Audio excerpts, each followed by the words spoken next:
Join ForumIAS Academy, trusted by hundreds of toppers, including IAS Rank 1 Anudeep Durishetty, Shruti Sharma, and �ishita Kishore.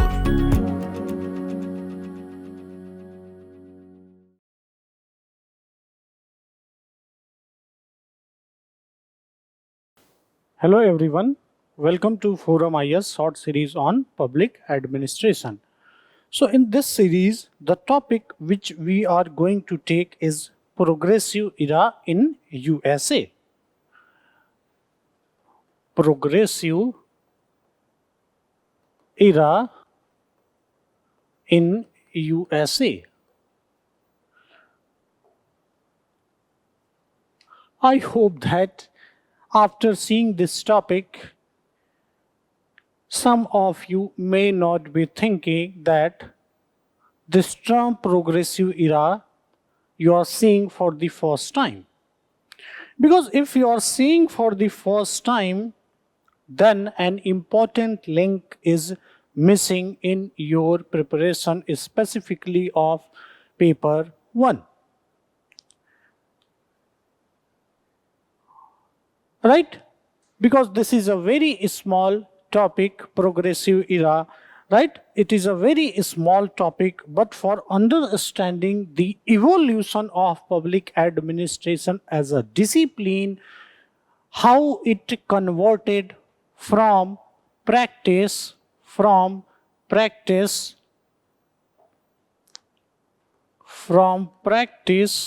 to academics, the immediate cause for this same was progressive era in USA. Immediate cause, right? The immediate cause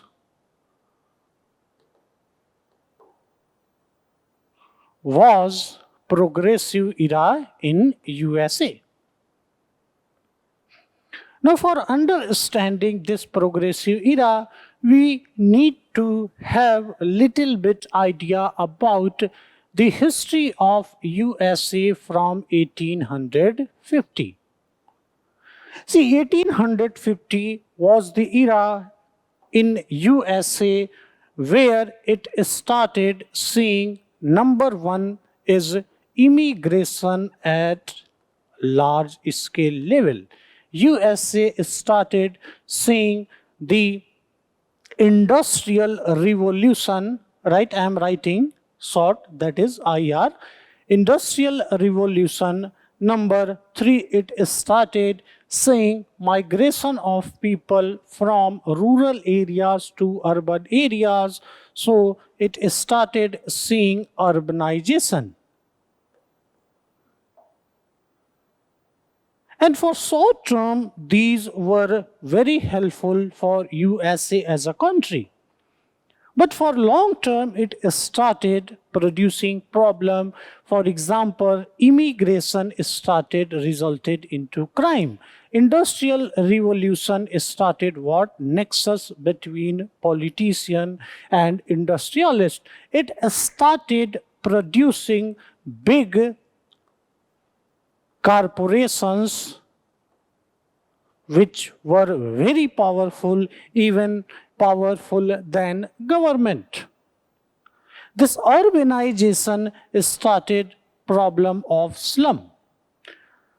Now, after seeing these things, can we say that India as a country, more or less, we are also facing this kind of problem even today?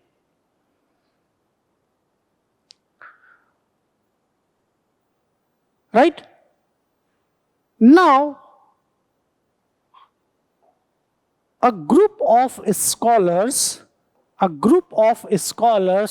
influenced by Charles Darwin, or the concept of positivism, they started questioning number one, the administration, number 2, government, number 3, industry, or industrial owner about the solution. What is the solution? For example, remember these names. One Lincoln Stephens was there. He was journalist. He was very famous for publishing problems which USA was facing. One activist was there. His name was Jane Addams. An activist. Lincoln Stephen, who was that? A journalist.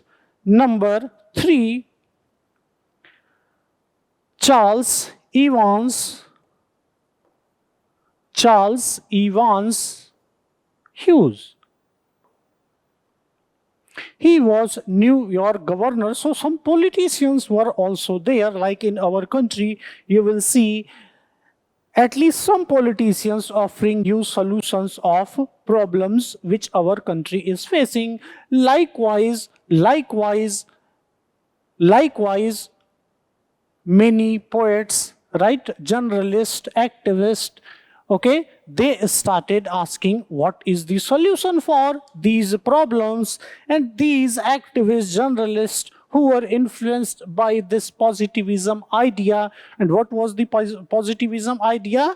Positivism idea is that we need to discard the old ways, we need to adopt fact, we need to adopt science, we need to study everything from logic, and we need to get a one best way by which we can get the solution. And these thinkers came to be known as one term. That term is called progressive thinkers. And this era in which this was happening, the era is basically 1860 to 1920. This era is called as progressive era. And among these progressive thinkers, one student was there who was doing PhD on administration, who always used to highlight that we need to reform the administration if we want proper solution of this problem. His name was Woodrow Wilson. And obviously, after seeing this name, I don't think I need to tell you who Woodrow Wilson was, because his writings is said to be responsible for giving birth of public administration as an academic discipline. That is, from thousands of years it was a practice, but it was Woodrow Wilson who is responsible for converting same into a academic discipline. Right? So progressive era in USA is the immediate cause for the birth of public administration as an academic discipline. Right? And just like other revolution, middle class here again played important role, because most of the thinkers, progressive era thinkers which we see, they belong from middle class. In detail, we cover this in our foundation class. Okay? Thank you for watching this lecture.